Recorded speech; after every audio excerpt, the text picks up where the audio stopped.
Years ago, my dad met Harold through mutual friends, and they hit it off. I was 18 and in college when I met him, and we never had a close relationship.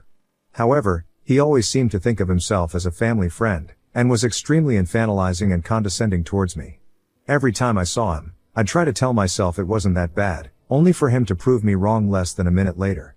Harold would disrespect my boundaries, say things like "you're not 19, you're a baby" while I was talking to other people, and patronize me, my education or my hobbies whenever he had the chance. He always noticed that annoyed me, to which he'd playfully ask if I hated him. I always said no, but only for my father's sake. The final straw came the day Harold interrupted a barbecue to say, "I really like you, even though you're an impolite brat." I was 20 years old. I'd been quiet all day, working on a paper during the barbecue, but replied patiently and politely whenever anyone addressed me. And even if that hadn't been the case, I knew he didn't have the right to talk to me like that. After that, I started making an effort to avoid any events I knew he'd be attending. Yesterday was my father's girlfriend's birthday. They threw a small lunch party at my dad's apartment. I went there with my fiancée and our 6-month-old son. Harold was there. I hadn't seen him in months, but he still talked to me as if I was a dumb child. Never mind that I'm engaged, a mother, and 26 years old. I spent the whole party ignoring his helpful advice about me being too young to get married or be a mom. It helped that most of the other guests seemed to disagree with him. My baby spent most of the afternoon sleeping. There's a bassinet in my old room. He woke up hungry, so I went to breastfeed him and excused myself from the party for a while. I got back to jokes and comments, all from Harold, about how I was probably struggling if my son was managing to leech me away for so long. He went on to interrupt a conversation I was having with another of my dad's friends to question pretty much everything about my parenting. He doesn't even have custody of his daughter, by the way, and to make more comments about my age. I decided I couldn't take it anymore after he asked if I'd thought about giving my baby up for adoption. I got my son and told my fiancée we were leaving. We said goodbye to everyone except Harold. When we got to the door, Harold came to ask why we were leaving. I tried to make up an excuse, but he kept trying to make us stay. After a small back and forth, he jokingly asked if I hated him. And this time, I said, "Yes, I do. Can we go now?" He didn't say anything, and we left. On the way home, my fiancé said he was proud of me. My father called this morning to say the opposite, and we had a small fight, but ultimately decided to drop the subject. I'm sure this isn't over, but if it keeps going, it won't be because of me. This is far from my proudest moment, and a small part of me regrets it, but I'm done with that guy. Edit, Jesus Christ Superstar, that's a lot of comments. To answer some common questions, I don't think Harold is in love with me. Harold didn't tell me to give up my son. He asked if I'd thought of doing so when I got pregnant. It was still an awful question, especially since he interrupted a conversation I was having with someone else, my dad's girlfriend's pregnant friend, who was asking about my own pregnancy and delivery, to ask it. I don't like making a big deal out of things unless necessary. If I'm uncomfortable, I leave. If I don't like someone, I avoid them. It's usually less stressful. The fight between me and my father ended when I told him about the adoption comment. I don't think he gets that's not the only reason I left, but it was definitely what broke the camel's back. I really don't need my father to stop being friends with Harold. He's a grown man capable of making his own crappy decisions. I never told my dad I hated Harold because I never thought I had to like him in the first place. He's my father's friend, not mine. And I've been distancing myself from Harold since I was 20, meaning I haven't seen him much in the last 6 years. My fiancée was on the other side of the room and wasn't listening to Harold's comments. I filled him in when we got to the car. He's 100% on my side. Update 1. Hey guys. I wasn't going to write an update, but I just got some free time and I figured I'd fill you in. I'll start by addressing the, very frequent, assumption that Harold has feelings for me. I really don't think that's the case. His comments always came out as annoying and condescending, but never sexual. But I will say that your comment scared the shit out of me. And the fact that the general consensus was fuck Harold was weirdly heartwarming. I also want to add that, while I did regret what I said a little bit, I never doubted I'd done the right thing. I think most of my regret came from the fact that my 8 years of keeping the peace were over. It took some time for the relief to sink in. Truth be told, I've been wanting to do this since the barbecue incident, which was when I went from I don't like that guy to I can't stand that guy. My father called Harold the day after I made my previous post. When confronted about the adoption comment, he tried to twist it as him being genuinely concerned about me being a mom so soon, and that he didn't think I knew what I was doing. He did apologize to my father. I don't buy any of that. The next day, my dad told me about the call. He said I should forgive Harold for what he thought was an honest misunderstanding. He also told me I should apologize too, since I'd overreacted by telling Harold I hated him for such a small reason. Many of Harold's past comments were made with my father close by. It often happened in the middle of conversations with other people, so he'd be too distracted to register them. He also wouldn't notice them most of the time. My dad doesn't pay enough attention to anything that doesn't either concern or anger him, and he'll most likely forget it until he gets angry at something else later anyway. He's like a meth head goldfish. We also have different definitions of what's offensive, so he'd never think they were a big deal. I told my father I wasn't exaggerating when I said I hated Harold, and that the adoption comment was far from being the only reason. I listed most of the condescending treatment and comments I could remember, including the ones from the party. He didn't remember any of them. I made it very clear that I'd hated Harold for years prior to the party, and that I had nothing to apologize for. I then stated that I'm no longer coming to any events Harold is invited to. My father doesn't need to stop being friends with him, or even stop inviting him to stuff, but he can no longer expect me to show up as well. I will ask him beforehand, and if he lies, I'll leave. My father called me dramatic, but I pointed out that I've been avoiding Harold for 6 years now and no one even noticed, so it clearly wasn't a problem. I've only seen him a handful of times since the barbecue incident, and only twice for more than a few minutes, the lunch party last week and another party back when I was pregnant. It clearly didn't ruin my father's life. I'm not obliged to like his friends any more than he is to like mine. There was some back and forth, but he agreed to my terms. We spoke yesterday about something else, and he mentioned Harold was upset. I ignored that. I'm not going NC with my father.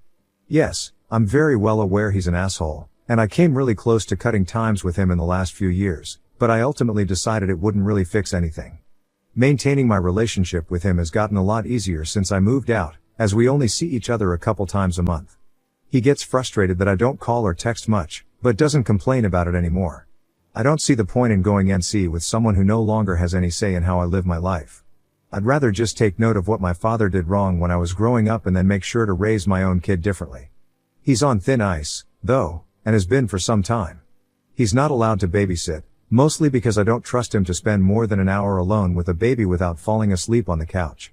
I began pushing for him to start doing therapy back when I got pregnant, and he finally got started back in June. His behavior around me and my younger sister, who still lives between our very divorced parents, has improved a lot since, and I've made it clear to him that he won't be allowed near my son if he stops attending. This is the first time in my life my father has improved his behavior. It's hard to be hopeful, but I'm trying. And if I ever do go NC with my father, it won't be because of fucking Harold. So that's it. Overall, I'm glad I don't have to deceive anyone anymore. My relationship with my father is rocky, but I won't dwell on it. My main responsibilities are my son, my fiancé and my job, and that's not changing anytime soon. Update 2, Sept 11, 2024. Hey guys. Wow, I can't believe it's been over a year since I last posted about this. I planned on updating some time ago. These past few months, I've been caught up in raising a toddler, getting married, yay, working like crazy and rewatching Supernatural. Needless to say, I've been busy. Openly avoiding Harold has been working pretty well. My father has been respecting my boundaries. Whenever he invites me and my husband over for lunch or dinner, I ask who else will be there. If Harold's coming, he tells me. He hasn't lied so far, and doesn't usually insist when I tell him I'm not coming. Since my last post, I've only seen Harold once, at my dad's birthday party a few months ago. Yes, I knew he'd be there. My father promised he'd tell him not to talk to me. Also, some of my father's friends' kids, most of whom I used to babysit, would be there. I hadn't seen them in a while, and I love them more than I hate Harold. I ended up spending most of the party with my son and the kids. Harold didn't talk to me at all, so I guess my father was true to his word. My husband and I did catch him staring at us a couple times, but I decided to ignore it. I caught my husband staring back once, and the walking marshmallow I married actually managed to look threatening. I love this man. You know who did talk to me? Harold's girlfriend. Yes, he has one now. She interacted with me twice. First, she came over to coo over my son before making a comment about how he needed a haircut. Ha ha ha, I already hate you. Later, she approached me and said, "You're shy, aren't you?" I said no. She laughed and said, "Yeah, you're shy." She said all that in the same tone one would use to talk to a 6-year-old. I managed to keep my expression schooled. Otherwise, I would have told her I'm not shy, I just chose to spend the whole party with the kids because they were better company than her and her annoying boyfriend. So yeah, based on both my interactions with her, Harold's girlfriend is insufferable. In other words, they're perfect for each other. I don't have much else to add. My father broke up with the woman he was dating last year, long fucking story, and has a new girlfriend. She is not annoying or psychotic, and I actually really like her. They won't last a year. My relationship with my father is still not perfect, by the way, but it has improved. He's actually started apologizing to me a lot more often. I don't know whether it's the therapy or the fact that motherhood has apparently made me terrifying, but I'll take it. And I'll give credit where it's due, he's a very good grandfather. I'm also glad my father is respecting this Harold boundary. I very much don't want this man in my life. Honestly, I'm pretty satisfied right now. My little boy is thriving. Part of me really misses the baby times, but I grow prouder and prouder every day. Getting to know my kid has been fantastic. Next story, brother's best man speech at our youngest brother's wedding was just him mocking me for 5 minutes, calling me the prototype child and bragging how they bullied me growing up. My youngest brother, let's call him Phil, got married today and the ceremony was absolutely beautiful. His bride was stunning and everything was great and well done. His best man was our other brother who I'll call Jack. My wife and I weren't part of the wedding party, which is fair because we didn't ask them to be in ours 5 years ago. After the ceremony we did the pictures and a cocktail hour. It was nice to talk to some out-of-town family and old family friends, and Jack and I were talking about the day they all had. Very eventful for my now sister-in-law, but that's another story. And then everyone was called inside for the reception. We go in, and have dinner. My wife and I were starting to get kinda tired, but I told her I really want to hear Jack's best man speech, so we agreed to wait. I wish we hadn't. Jack goes up, introduces himself and starts his speech. Well, about 34 years ago, Mom and Dad got married and decided to try for kids, and they started with the prototype, my older brother. I should have known where this is going. He continued. They realized that hey, they can do better, so they got it right the second time. Me. Mr. Perfect. And I was. Our grandfather would call me Crusher because I would beat up on my older brother as a toddler. We were always opposites and didn't really get along a whole lot. So Mom and Dad decided they needed someone to help him out, and so they had this guy. Now when he came around I was like, yeah, he seems alright. So growing up we terrorized my older brother. Good times. He continued his speech, but I was kinda checked out at that point. I was, and still am really upset about it because I have always been the butt of all the jokes in my family. My brothers, my cousins, even my parents. I'm the different one. I'm very emotional and empathetic, which is a blessing and curse. I'm overweight. They're both athletes. Phil actually works for an NHL team. I enjoy D&D, reading and being a nerd. They like sports and outdoors activities. You get the idea. I get up and my wife goes to the bathroom before we decide to leave. Jack finds me and is like, you good? I meant to say at the beginning of my speech that I apologize because my older brother is probably going to get upset.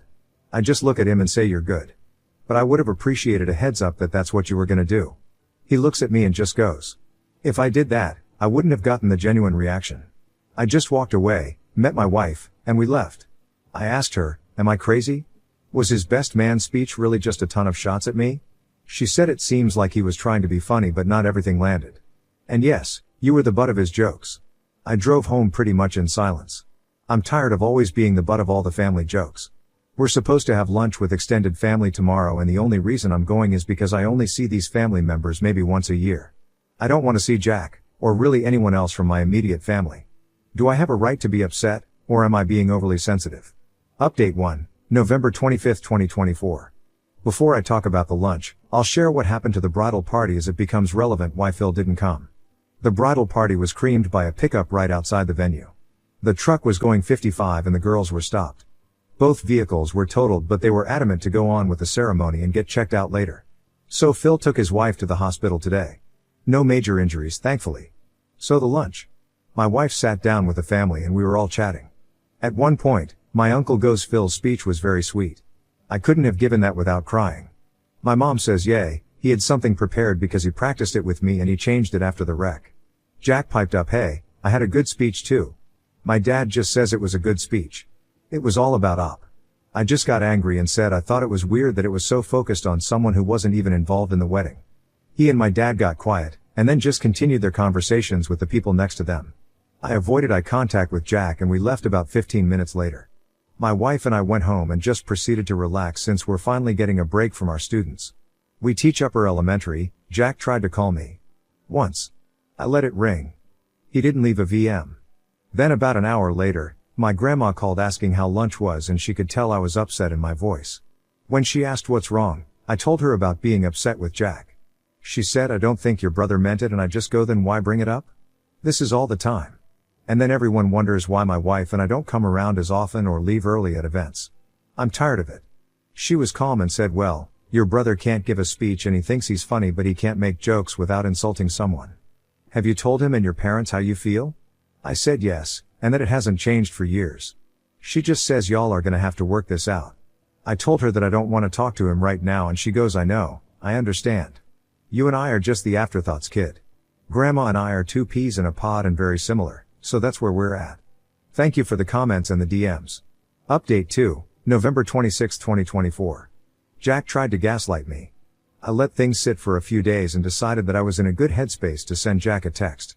Hey, I've seen your missed calls and I am not ready to have a conversation right now. I need you to know that you really hurt me on Saturday. Your speech was nothing but jabs at me for laughs in front of friends and family. Then to tell me that you didn't give me a heads up because you wanted a genuine reaction made me feel even worse. I have been upset all weekend about this because nothing that was said felt like it was about Phil and his new wife, but how you would take shots at me growing up and then got Phil to join you. I told you that we were good at the reception because I wasn't going to make a scene at Phil's reception. They already had a rough day. But then for you and Dad to bring it up again Sunday at lunch, and for Dad to even admit that the speech was all about me, it brought the hurt out to the surface and I couldn't stay quiet. You and Phil are my brothers, and I will always love you too. Right now though, I can't have a conversation with you while I'm this hurt. I can be civil and cordial with you at family gatherings, but nothing more. These jabs and prods at my expense have gone on too long and they continue to drive a wedge between us. I am asking for 2 things. 1. Please stop with the teasing and jokes at my expense. 2. Give me some time to cool off from this. Time will help to mend this, but right now, I'm not ready for that conversation. I'll see you on Thursday. Love you, he responded a few hours later. I've talked to a bunch of people about this already and everyone I talked to said that there was nothing wrong with my speech and I didn't say anything to degrade you, or your character. I think you took everything I said way out of context and you are way overthinking everything. The other thing I was also told is that the best man speech is supposed to be a joke and never taken serious. Also, I've also been told by many people that they have heard similar speeches. Mom and Dad wanted a child, then they had me, the perfect child, and the third one was a complete accident. Nothing I said was hurtful or demeaning. Also, why is it that if they said if I took you out and said, our cousin's name, or someone else, then the speech is fine? That tells me that you personally think there is a lot of truth and you really don't know how to actually just have a laugh. Growing up I always hated that stupid nickname Crusher, and you know that. What was said that was so hurtful exactly? And Dad never said the speech was about you. I was angry and my wife could see I was on the verge of tears. I called my grandma and asked to go to her house to talk. When I got there she goes, so what's up, kid? You know, Jack feels really bad about this situation. He was talking to me about it last night and I go, really? Because that's not what this text says. I read her the conversation and she just goes, he's an ass that doesn't want to admit he's wrong. We talked for a little while longer and she's like, you are not overreacting here. If this was a one-time thing, I would say you are. But you have been putting up with this shit all your life. We finished talking. I helped her fix her phone to car connection and went home, not feeling better but feeling validated. A few hours later Phil called. We were checking in on how his wife was doing and she goes, like I got hit by a truck. Lol, I'm glad she can kinda laugh about it. He goes, we actually wanted to check on you and see how you were doing. We noticed you guys had left at some point without saying goodbye. I apologized for it and told him no, I wasn't okay. I read him and his wife the text messages and his wife just goes, that's bullshit. We talked yesterday and I ripped into him. His speech was not appropriate and you were definitely targeted. Phil added in, at first, I didn't see a problem, but when the two of us drove home and talked I could see how it could have been taken and we're both really sorry that was done at your expense. We talked a little longer and ended with his wife saying, we got your back on this one. Jack's a bully and I get why you and your wife don't come around as often to be around that. Just know that IDGAF what his opinion is, and a lot of the time when you guys leave things, I call him out on his shit he says to and about you. Phil echoed her and we said goodbye and we will see each other Thursday for Thanksgiving.